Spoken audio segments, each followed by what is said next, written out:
Noida sector 24 Gautam Buddh नगर CRT team, स्वाट team व थाना sector 24 police team द्वारा संयुक्त ऑपरेशन चलाकर 5 चोर गिरफ्तार। नमस्कार, मैं हूं आपके साथ स्नेहा सोनी और स्वागत करती हूं आपका PN9 न्यूज में।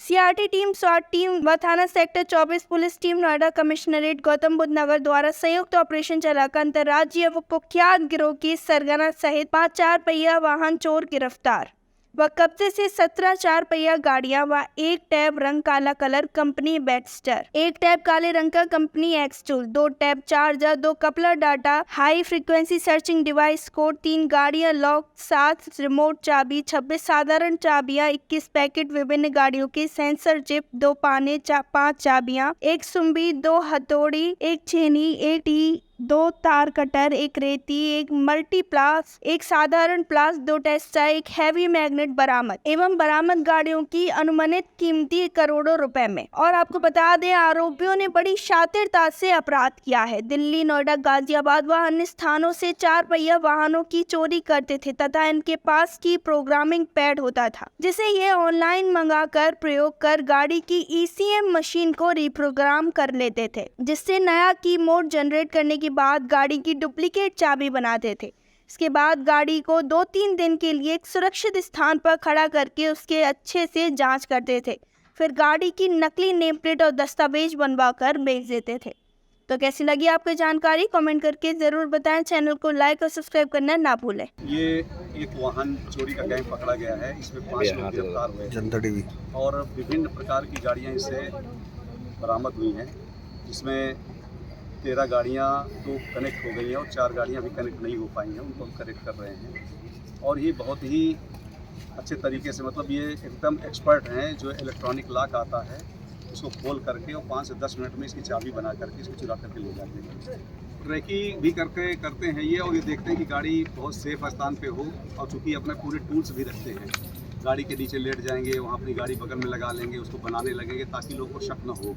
तो बगल में गाड़ी खड़ी कर दिया, फिर उसे बनाने लगे, फिर उसी बीच उसका लॉक तोड़ करके फिर चाबी बनाकर 5 मिनट में चुरा के निकल गए। एक आदमी पकड़ा गया है जो खरीदता था इसमें, वो भी बड़ा है। और अभी चूँकि इतना बड़ा इनका नेटवर्क है, इतने कम समय में हो नहीं पाता है, तो हम लोग इसके बारे में इन्वेस्टिगेशन कर रहे हैं कि और कहाँ इन्होंने कई सालों से गाड़ियाँ चोरी कर रहे हैं। क्योंकि अगर आप इनकी क्रिमिनल हिस्ट्री पे जाएंगे तो इन पे 28 मुकदमे, 20 मुकदमे, 21 मुकदमे इस तरह से हैं। और ये 3 राज्यों में हैं, उत्तर प्रदेश में है, मध्य प्रदेश में है, दिल्ली में है। तो इनका मतलब ये इंटर स्टेट गैंग है, बहुत बड़े क्षेत्र में ये घटनाएं करते हैं। ये रहने वाले बेसिकली मथुरा के भी हैं, खलीलाबाद का एक रहने वाला है इसमें, और एक राजस्थान का भी रहने वाला है।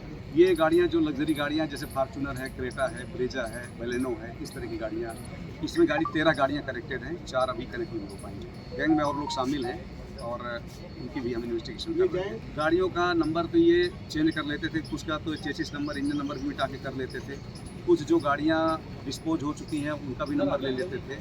इसमें एक आदमी था जो चाबियाँ बनाता था और दूसरा था जो नंबर प्लेट बनाता था और सब फिर सेल करता। इनके पास से तो बहुत सारे उपकरण बरामद हुए हैं, लैपटॉप से लेकर मॉडर्न टेक्निक के जितने चाबी बनाने का ECM है, प्रोग्रामर है, और जितने टूल होते हैं ठीक करने के लिए, फाइनल वगैरह से लेकर के, ये सारी चीज़ें बरामद हैं। सर, जहाँ ये पार्किंग में गाड़ी खड़ी कर देते तो पार्किंग वाले क्या इनसे पूछते नहीं थे नंबर, बिना नंबर प्लेट की गाड़ी खड़ी कर रहे हैं? नहीं, कोई नहीं पूछता, नहीं नंबर प्लेट लगा करते थे, बिना नंबर के नहीं करते थे। ये सब में है, क्योंकि जो डोरोमान है वो नंबर प्लेट बनाता था। अच्छा, कभी भी ये शक की कोई गुंजाइश नहीं छोड़ते थे। और आप देखिए कि बहुत सारी जगह हैं जहाँ सब जगह पार्किंग नहीं होती है। यहाँ पर जो सोसाइटीज़ भी बनी हुई हैं, वहाँ तो देखिए एक सोसाइटी तो एक पार्किंग का प्रोविज़न करती है, पर सोसाइटी के लोग ही कई गाड़ियाँ लेते हैं। तो आप देखें कि हर सोसाइटी के बाहर जो ग्रीन बेल्ट बनाई गई है, रोड है, वहाँ गाड़ियाँ खड़ी होती हैं। तो पूरा देख लेते हैं कि कहाँ गाड़ी उठा के एक गाड़ी से दूसरा कर दिए। इतना किसी को टाइम रहता नहीं कि अपनी गाड़ी खोजेगा, इतनी गाड़ियाँ हैं कि नंबर मिल पाए।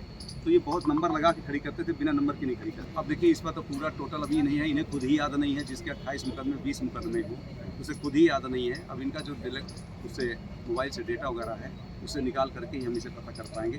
बाकी हम कनेक्ट भी कर रहे हैं कि और हमारे इसकी पुरानी कितनी गाड़ियाँ चोरी गई हैं तब पता चलेगा। अभी बेचे नहीं थे ये, पर बेचने की फिराक में थे। अगर बिक गए होते तो फिर मिलते नहीं। सर, ये बेचते कहाँ, दिल्ली NCR में था या नहीं, दूर दूर ये पंजाब में, हरियाणा में, महाराष्ट्र में कई जगहों में बेचते थे ये। आती थी क्योंकि ये वहाँ पैसा देके निकल जाते थे, और नहीं तो जब ये चोरी करते थे तो आगे आगे इनकी गाड़ी रेकी करके जाती थी, जो इन्हें इन्फॉर्म कर देती थी। और फिर एक पैसे दे करके या कागज़ दिखा करके कन्विंस कर, क्योंकि उनके सारे कागज़ बहुत प्रूफ बनाते थे ये, तो किसी को कोई डाउट ही नहीं हो पाता था कि ये कोई गलत गाड़ी है। क्योंकि देखिए हम लोगों में से जो भी गाड़ी चेक करता है वही करता है कि देखिए जो नंबर प्लेट लगी है वो ठीक है कि नहीं, आरसी में वही नंबर है या नहीं है। कोई झांक के नहीं देखता है कि इसका इंजन नंबर या चेसिस नंबर मिटाया गया है या उसको कुछ किया गया है। होता है जीपीएस का, तो जीपीएस लगा तो जीपीएस काम कर भी रहा है या नहीं कर रहा है। चोरी का गैंग पकड़। दूसरे जब बहुत लोग होते हैं गाड़ियां बेचते हैं तो वो एक ही चाबी देते हैं और कह देते हैं कि एक चाबी हमारी खो गई है। बाद में पता चलता है कि वो दूसरी चाबी से भी इस तरह का काम कर लेते हैं या उस तरह की डुप्लीकेट चाबी बना लेते हैं। जब गाड़ियां आप बेचते हैं तो उन लोगों को बेचिए जो ऑथराइज डीलर हैं, अनऑथराइज को मत बेचिए, क्योंकि आपकी गाड़ी खरीद करके आपकी गाड़ी में दूसरा नंबर चढ़ा करके वो आपका कागज़ मिस यूज़ कर लेंगे फिर आपके लिए। तो इस तरह की बहुत सारी चीज़ें हैं जिनको हमें ध्यान में रखना है बेचते समय, ताकि गाड़ी बेचने के बाद हम निश्चिंत हो जाते हैं, सोचते हैं कि हमारी गाड़ी तो बिक गई। कुछ दिन बाद पता चलता है कि आप भी उसमें शामिल हो गए और फिर आपके लिए दिक्कत होती है।